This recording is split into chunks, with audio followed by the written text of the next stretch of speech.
Hello friends, welcome to Sri kitchen. நம்ம சூப்பரான ஒரு டீ டைம் ஸ்நாக், அதாவது வெங்காய பக்கோடா எப்படி பண்ணுறதுன்னு பார்க்கலாம் வாங்க.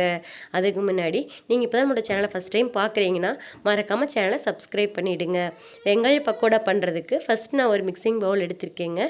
அதில் 2 பெரிய வெங்காயம் நீல வாக்கில் கட் பண்ணி வச்சுருக்கேன்.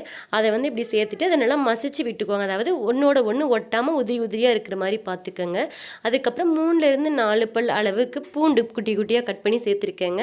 அதே மாதிரி ஒரு துண்டு இஞ்சி வந்து பொடியாக நறுக்கி போட்டிருக்கேன். கொத்தமல்லி இலை, கொஞ்சமாக கருவேப்பிலை இதை சேர்த்துருக்கேன்.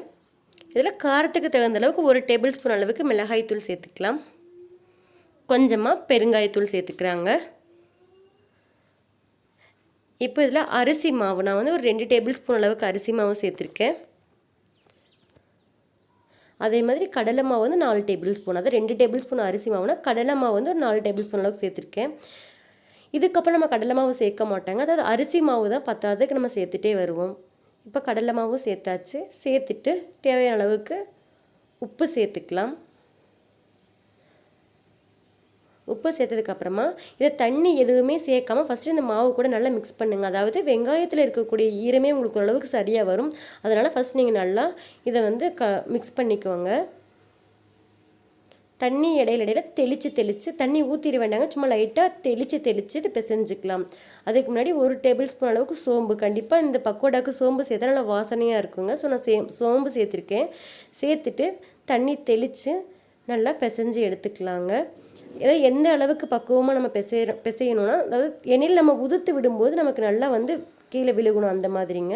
இப்போ உங்களுக்கு பத்தாது கொஞ்சமாக நான் அரிசி மாவு ஒரு 1/2 ஸ்பூன்னா கடலை மாவு ஒரு 1/2 ஸ்பூன், அந்த மாதிரி உங்களுக்கு தண்ணி தெளித்து பத்தாதுக்கு நீங்கள் அரிசி மாவும் கடலை மாவும் சேர்த்து பிசைஞ்சுக்கோங்க. இப்போ பாருங்கள், நல்லா அந்த பக்கோடா பதத்துக்கு வந்துருச்சு இல்லைங்களா அந்த மாவு. இதை அப்படியே இருக்கட்டும். இதை நம்ம பொரித்து எடுக்கிற அளவுக்கு எண்ணெய் சூடு பண்ணி எடுத்துக்கலாம். இப்போ நான் ஸ்டவ் ஆன் பண்ணிவிட்டு பொரித்து எடுக்கக்கூடிய அளவுக்கு ஒரு கடாய் வச்சுருக்கேங்க. கடாய் வச்சுட்டு எண்ணெய் சேர்த்துக்கலாம். நான் வந்து கடலை எண்ணெய் யூஸ் பண்ணியிருக்கேன். நீங்கள் எந்த எண்ணெய் வேணாலும் யூஸ் பண்ணிக்கோங்க. கடலை எண்ணெய் யூஸ் பண்ணிங்கன்னா நல்லாயிருக்கும். நீங்கள் இல்லை ரீஃபைண்ட் ஆயில் யூஸ் பண்ணுறதுனா கூட நீங்கள் யூஸ் பண்ணிக்கலாம். இந்த கடலை எண்ணெய் வந்து எங்கள் வீட்டில் நாங்கள் வந்து செக்கில் கொடுத்து ஆட்டி வாங்கின எண்ணெய்ங்க. இது வந்து ஃபஸ்ட்டு நீங்கள் பொரிக்கும் போது எண்ணெய் பொங்கி வரும். ஆனால் கொஞ்சம் நேரத்தில் அந்த நல்லா அது வேக ஆரம்பிக்கும் போது அந்த நுரை வந்து அடங்கிருங்க. இப்போ பாருங்கள், இந்த மாதிரி உதுத்து விட்டுக்கோங்க. எண்ணெய் காஞ்ச உடனே இந்த மாதிரி உதுத்து விட்டுக்கோங்க. உதுத்து விட்டுட்டு ஒரு கரண்டியோ அல்லது ஊசியோ வச்சு இந்த மாதிரி பரட்டி விட்டுக்கலாங்க. நல்லா ஓரங்கள் வந்து செவந்து ஓரளவுக்கு இந்த வெங்காயம் வந்து நல்லா மொறுன்னு ஆகிற பதத்தில் தாங்க எடுக்கணும். இந்த மாதிரி லைட்டாக ஒரு கோல்டன் கலர் ப்ரௌன் கலர் வந்துருச்சு அப்படிங்கிறதுக்காக நம்ம எடுத்துட்டோன்னா இது வந்து உங்களுக்கு பக்கோடா மாதிரி இருக்காதுங்க. உள்ள பஜ்ஜி எப்படி சாஃப்டாக இருக்குமோ அந்த மாதிரி தான் இருக்கும். ஸோ நீங்கள் நல்லா பொன்னிறமாக வந்து பொரித்து எடுத்துக்கோங்க. இங்கே பாருங்கள், நல்லா வந்து பொன்னிறமாக வந்துருச்சு இல்லைங்களா, நான் எடுத்துட்டேன். இப்போ அதே மாதிரி மிச்சம் இருக்க மாவு எல்லாமே நீங்கள் வந்து இதில் உதுத்து விட்டு பொரித்து எடுத்துக்கலாம். இது ஈவினிங் டீ கூட நீங்கள் சாப்பிடும்போது சூப்பராக இருக்குங்க.